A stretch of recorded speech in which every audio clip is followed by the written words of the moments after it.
Welcome back to another day of terror where we look at all the things that go bump in the night. As always, I'm your host, the titular Mad Silence. And tonight we look at one of Guillermo del Toro's earlier works, The Devil's Backbone.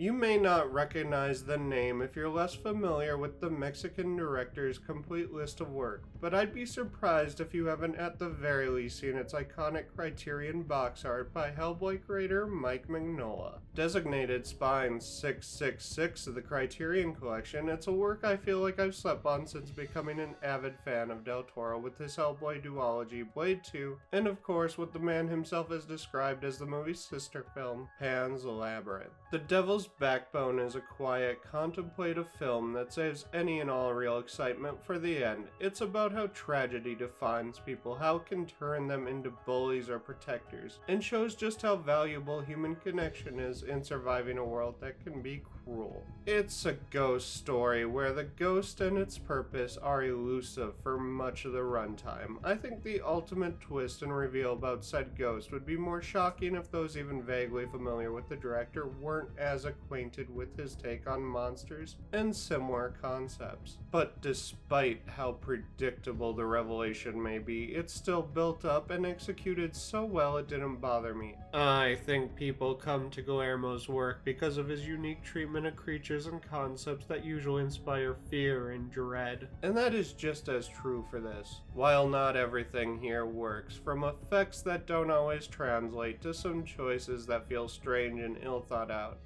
this is a fantastic ghost story that I'd recommend to just about anyone. Next, Kyle MacLachlan plays an FBI agent who teams up with a cop to hunt down a killer. And it's not Twin Peaks. No, what we're going to be looking at is actually The Hidden, which I may or may not have found out exist because of Jason Goes to Hell, and which may or may not have been an inspiration for one of the episodes of the Panty and Stocking revival.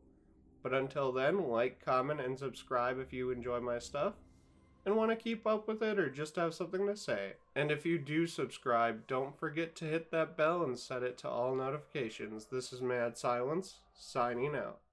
El espinazo del diablo. Dicen muchas cosas, que esto le ocurre a los niños que nunca deberían haber nacido, los niños de nadie. No es verdad, no. Miseria y enfermedad, eso es, nada más.